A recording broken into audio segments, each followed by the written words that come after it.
नमस्कार दोस्तों, स्वागत है आपका फिर से एक मेरे नई वीडियो में। इससे पहले आपने पढ़ा था राष्ट्र निर्माण की चुनौतियाँ, क्या क्या राष्ट्र निर्माण की चुनौतियाँ थी। उसके बाद हमने पढ़ा था विभाजन, विस्थापन और पुनर्वास, वो भी खूब डिटेल में। अब बारी है इस चैप्टर के आखिरी हिस्से का, रजवाड़ों का विलय। बहुत छोटा सा टॉपिक है, इसे हम एनिमेशन की मदद से कंप्लीट कर लेंगे। नमस्कार दोस्तों, फिर से आपका स्वागत है मेरे एक नई वीडियो में। इससे पहले के लेक्चर में आप देख चुके थे राष्ट्र निर्माण की चुनौतियाँ, कि राष्ट्र निर्माण में क्या क्या चुनौतियाँ मौजूद थी और कैसे विभाजन हुआ और विभाजन की क्या समस्या उत्पन्न हुई और उसका परिणाम क्या रहा है। तो आप पहले लेक्चर में देख चुके हैं। ये हमारा स्वतंत्र भारत की राजनीति पुस्तक के पहले अध्याय राष्ट्र निर्माण में चुनौतियों का एक दूसरा पार्ट है। अगर आपने पहला पार्ट नहीं देखा तो डिस्क्रिप्शन में वो लिंक दे दूंगा, आप वहाँ जाकर देख लें। तो आज हम पढ़ने वाले हैं रजवाड़ों के विलय से।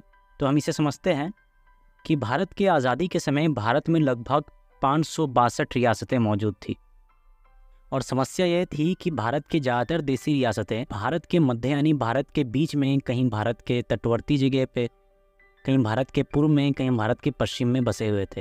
अब मैप में इसे इस प्रकार देख सकते हैं, जैसे ये हैदराबाद का राज्य, त्रावणकोर का राज्य, ये जूनागढ़ का राज्य, ऐसे ऐसे छोटे मोटे कुल मिलाकर 562 रियासत भारत में मौजूद थी। अब समस्या ये थी कि इन्हें कैसे भारत के साथ मिलाया जाए। अब अंग्रेज़ों ने भारत की आज़ादी के समय रजवाड़ों को एक स्वायत्तता दी थी कि वे चाहें तो अलग स्वतंत्र देश भी बन सकते हैं और चाहे तो भारत या पाकिस्तान के साथ मिल भी सकते हैं। ज़्यादातर रजवाड़े भारत के साथ तो मिल गए, लेकिन कुछ रजवाड़े ऐसे रहे जो भारत के साथ नहीं मिलना चाहते थे। लेकिन उनका भारत में विलय करना बहुत ज़रूरी था, क्योंकि वे सामरिक महत्व के थे। अब सामरिक महत्व का मतलब ये है कि यदि उसे भारत में न मिलाया जाए तो भारत के आंतरिक सुरक्षा पर सवाल खड़ा हो सकता है, भारत के आंतरिक सुरक्षा खतरे में पड़ सकती है। इसलिए उसे विलय करना भारत में जरूरी था और इस काम को अंजाम दिया आज़ाद भारत के पहले उप प्रधानमंत्री सरदार वल्लभ भाई पटेल ने। सरदार वल्लभ भाई पटेल का रजवाड़ों का भारत में विलय कराने में बहुत महत्वपूर्ण भूमिका रहा है और अब मैं इसे पढ़ के दिखा देता हूँ। आज़ादी से पहले ब्रिटिश इंडिया 2 भागों में बटा था। पहला वो प्रांत जो सीधे ब्रिटिश प्रभुत्व में था, यानी वो जगह जो भारत में ब्रिटिश ने जीता था वहाँ तक अपना उन्होंने बाउंड्री लाइन खींच कर रखा था। और दूसरा हिस्सा देसी रियासतों का था, जिस पर अंग्रेजों का अप्रत्यक्ष नियंत्रण था। उनकी संख्या भारत में कुल 1/3 थी।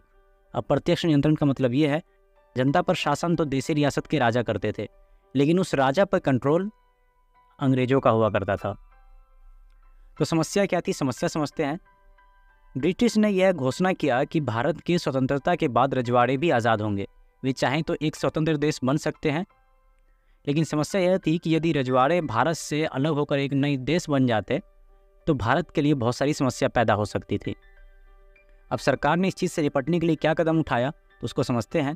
देसी रियासतों का भारत में विलय कराने में सरदार वल्लभ भाई पटेल की बहुत महत्वपूर्ण भूमिका रही।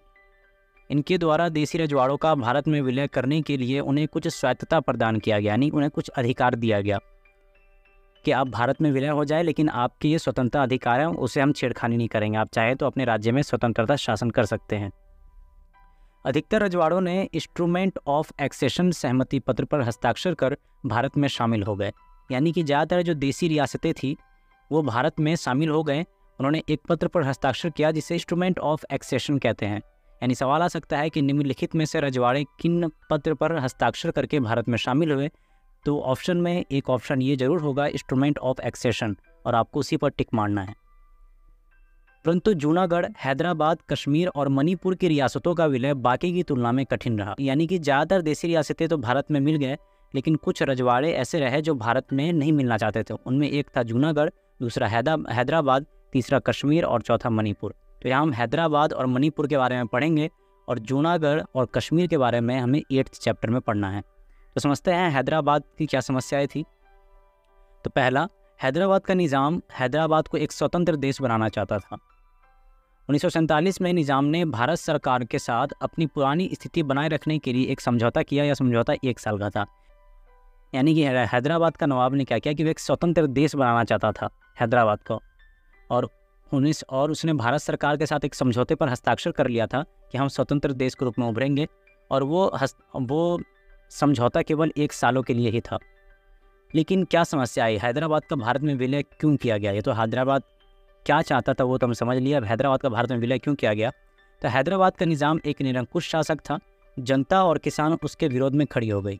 हैदराबाद का निज़ाम एक निरंकुश शासक था, वो जनता पे अपने अत्याचार करता था इसके विरोध में जनता और किसान उसके विरोध में खड़ी हो गई। महिला बड़ी संख्या में इस आंदोलन से जुड़ी। परिणाम स्वरूप निज़ाम ने अपने अर्धसैनिक बल, जिसे रज़ाकार कहा जाता है, को विद्रोह दबाने के लिए भेज दिया। इन्होंने अपने अर्धसैनिक बल, जिसे रज़ाकार कहा जाता है, उन्होंने उसे दबाने के लिए भेज दिया। रज़ाकार ने क्या किया कि बहुत सारे महिलाओं के साथ रेप किया, बहुत सारे लोगों को मार दिया।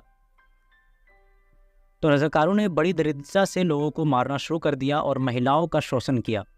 परिस्थिति की गंभीरता को समझते हुए भारत सरकार ने हस्तक्षेप किया और आखिरकार निज़ाम की सेना को भारत सेना तले आत्मसमर्पण करना पड़ा।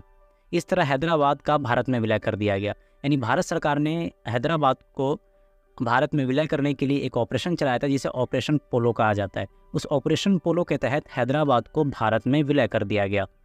अब समझते हैं मणिपुर की समस्या क्या थी। तो मणिपुर का शासक था बोस चंद्र सिंह।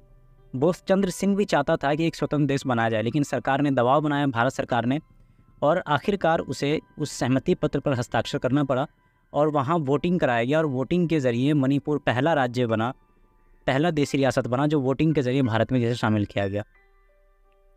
अब यहाँ हमने समझा देशी रियासतों का भारत में मिला है, जिसमें महत्वपूर्ण भूमिका सरदार वल्लभ भाई पटेल की रही थी। ये कोई छोटी मोटी बात नहीं है, बहुत बड़ी बात है, क्योंकि आज़ादी के समय भारत में लगभग 500 से करीब देशी रियासतें मौजूद थी। अब उन देशी रियासतों को भारत में विलय कराना एक सबसे बड़ा चुनौतीपूर्ण काम था, क्योंकि हर किसी से मिलना, हर किसी को समझाना, ये कोई छोटी मोटी बात नहीं थी। और सरदार वल्लभ भाई पटेल ने बहुत उल्लेखनीय भूमिका निभाई यहाँ। तो ये थी देशी रियासतों का भारत में मिला। अब हम समझते हैं राज्य का पुनर्गठन। तो 1920 के कांग्रेस अधिवेशन में कांग्रेस के अधिकांश नेताओं ने ये कहा था कि आज़ादी के बाद जो राज्य बनेंगे भारत के, उस राज्य का आधार भाषा होगा। यानी भाषा के आधार पर राज्य की बाउंड्री तय की जाएगी कि इस क्षेत्र में ये भाषी लोग ज़्यादा है। लेकिन समस्या क्या रही? जैसे कि हम आज़ाद हुए, भाषा के आधार पर, धर्म के आधार पर एक अलग देश बन चुका था। तो कांग्रेस के नेताओं को ये डर था कि यदि भाषा के नाम पर राज्य बनाया जाए तो ये भारत की अखंडता चूर चूर हो जाएगी। भारत एक खंडित राष्ट्र बन जाएगा, भारत बहुत टुकड़े में बट जाएगा, क्योंकि विभिन्न राज्यों के जो लोग होंगे उनके अंदर एक भाषा के प्रति ज़्यादा सम्मान होगा और दूसरे भाषा को अलग हीन भावनाओं के नज़रिए से देखेंगे, जिसका परिणाम ये रहेगा कि दो राज्यों के बीच कटुता पैदा होगी और दोनों के बीच लड़ाई जैसी समस्या उत्पन्न हो सकती है। इस चीज़ को समझते हुए जो हमारे कांग्रेस के नेता थे, उन्होंने आज़ादी के बाद ये तय किया कि हमारे जो राज्य बनेंगे उस राज्य का आधार भाषा नहीं होगा। लेकिन कांग्रेस पहले तो ये बात कह चुकी थी 1920 के कांग्रेस अधिवेशन में कि जो राज्य बनेगा उसका आधार भाषा ही होगा। इसका परिणाम ये हुआ कि मद्रास के एक कांग्रेस के नेता, गांधीवादी नेता पोट्टी श्रीरामुलु उनका नाम था, वो व्यक्ति आजीवन काल के लिए अनशन पर बैठ गए, भूख हड़ताल पर बैठ गए और उन्होंने कहा कि जब तक ये मेरी मांग पूरी नहीं होगी तब तक मैं इस भूख प्यास से यहाँ बैठा रहूँगा। उनकी मांग थी कि मद्रास से अलग हटकर एक आंध्र प्रदेश बनाया जाए जहाँ पे तेलुगु भाषी लोग ज़्यादा हो। इस आंदोलन में 56 दिनों के बाद पोट्टी श्रीरामुलु की मृत्यु हो जाती है। अब वो अनशन पर तो बैठे थे जब छोटी मोटी बात थी, लेकिन उनके मृत्यु के बाद ये बात आग की तरह फैलने लगी, जिसका परिणाम ये हुआ कि बहुत सारे आंदोलन खड़े हो गए। वो आंदोलन हिंसक हो गए, उन पर गोलियां चलाना पड़ गया था। अब इसका परिणाम ये रहा कि सरकार को एक अलग राज्य का गठन करना पड़ा, वो थी भाषा के आधार पर। भाषा के आधार पर पहला राज्य बना आंध्र प्रदेश। और उसके बाद भारत सरकार ने 1953 में राज्य पुनर्गठन आयोग का गठन किया और आयोग का ये काम था कि वो बताए कि भाषा के आधार पर राज्य का गठन करना सही है या नहीं।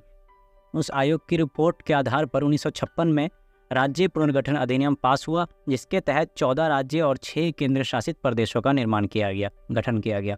तो मैं इसे पढ़ के सुना देता हूँ, आशा करता हूँ आप समझ चुके होंगे। अंग्रेजी शासन ने अपने प्रशासनिक सुविधाओं के अनुसार अपने क्षेत्र को बांटा था, परंतु कांग्रेस ने इसे अस्वीकार कर दिया। 1920 के नागपुर अधिवेशन में कांग्रेस ने कहा था कि राज्य की सीमांकन भाषा के आधार पर होगा। अब समस्या क्या थी? भाषा के आधार पर यदि सीमांकन होता तो स्वतंत्रता के प्राप्ति के बाद भारत सरकार को यह महसूस होने लगा था कि भाषा के आधार पर राज्यों का गठन अलगाववाद को जन्म देगा। अब यहाँ पे एडिशनल इन्फॉर्मेशन मैंने थोड़ा लिख दिया है, जो आप याद रखें तो अच्छा, नहीं भी याद रखें तो कोई दिक्कत नहीं है, क्योंकि आपकी किताब में नहीं दिया गया है, फिर भी आप इसको याद रख सकते हैं। सरकार ने एसके धर आयोग और जेवीपी कमेटी का गठन किया। दोनों ही समिति ने भाषा के आधार पर राज्य का गठन से इनकार कर दिया। जेवीपी का अर्थ है कि जवाहरलाल नेहरू, वल्लभ भाई पटेल और पट्टाभी सिद्धरामैया की कमेटी बैठी और उस कमेटी ने भी ये बात इनकार कर दिया कि भाषा के आधार पर यदि राज्य बनाए जाएंगे तो संभवतः अलगाववाद को जन्म मिलेगा, क्योंकि विभाजन का आधार हम समझ चुके थे जो धर्म और एक भाषा के आधार पर हुआ था। उन्हें ऐसा महसूस होने लगा था कि यदि फिर से भाषा के आधार पर अगर राज्य का गठन हुआ तो अलगाववाद पैदा हो सकता है। तो भाषा के आधार पर राज्यों के लिए आंदोलन। मद्रास के गांधीवादी नेता पोट्टी श्रीरामुलु अनिश्चित काल के लिए भूख हड़ताल पर बैठ गए। 56 दिनों में इनकी मृत्यु हो गई। इसका परिणाम ये रहा कि पोट्टी श्रीरामुलु की मृत्यु के बाद आंदोलन और भी जोर पकड़ने लगा। कांग्रेस के कई क्षेत्रीय नेताओं ने अपने पद से इस्तीफा दे दिया। आखिरकार सरकार को उनकी बात माननी पड़ी और भाषा के आधार पर पहली बार आंध्र प्रदेश नाम से 1952 में एक राज्य का गठन किया गया। 1953 में सरकार ने राज्य पुनर्गठन आयोग बनाया और इस आयोग की रिपोर्ट के आधार पर 1956 राज्य पुनर्गठन अधिनियम पास हुआ और इस अधिनियम के आधार पर 14 राज्य और 6 केंद्र शासित प्रदेशों का गठन किया गया। इस प्रकार आप समझ गए कि किस तरीके से कांग्रेस ने 1920 के नागपुर अधिवेशन में ये कहा था कि राज्य का सीमांकन भाषा के आधार पर होगा, लेकिन विभाजन के बाद जो हमें एक्सपीरियंस हुए उसके आधार पर सरकार ने ये कह दिया कि नहीं, भाषा के आधार पर राज्य का गठन सही बात नहीं है।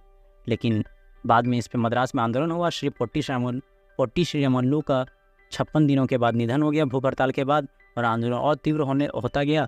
इसका परिणाम ये रहा कि जो हमारे तत्कालीन प्रधानमंत्री पंडित जवाहरलाल नेहरू को ये फैसला लेना पड़ा कि भाषा के आधार पर एक राज्य का गठन किया जाएगा। और बाद में एक कमेटी बनी, पुनर्गठन आयोग बना 1953 में, और उस आयोग की सिफारिश के आधार पर 1956 में पहली बार राज्य पुनर्गठन अधिनियम पास हुआ, जिसके आधार पर 14 राज्य और 6 केंद्र शासित प्रदेशों का गठन किया गया। तो आशा करते हैं आप समझ चुके होंगे। ये लेक्चर यहीं तक था, ये चैप्टर भी यहीं तक था, ये चैप्टर ख़त्म हो गया। अब आप सवाल लगाने का प्रयास करें और MCQ लगाने का प्रयास करें। धन्यवाद।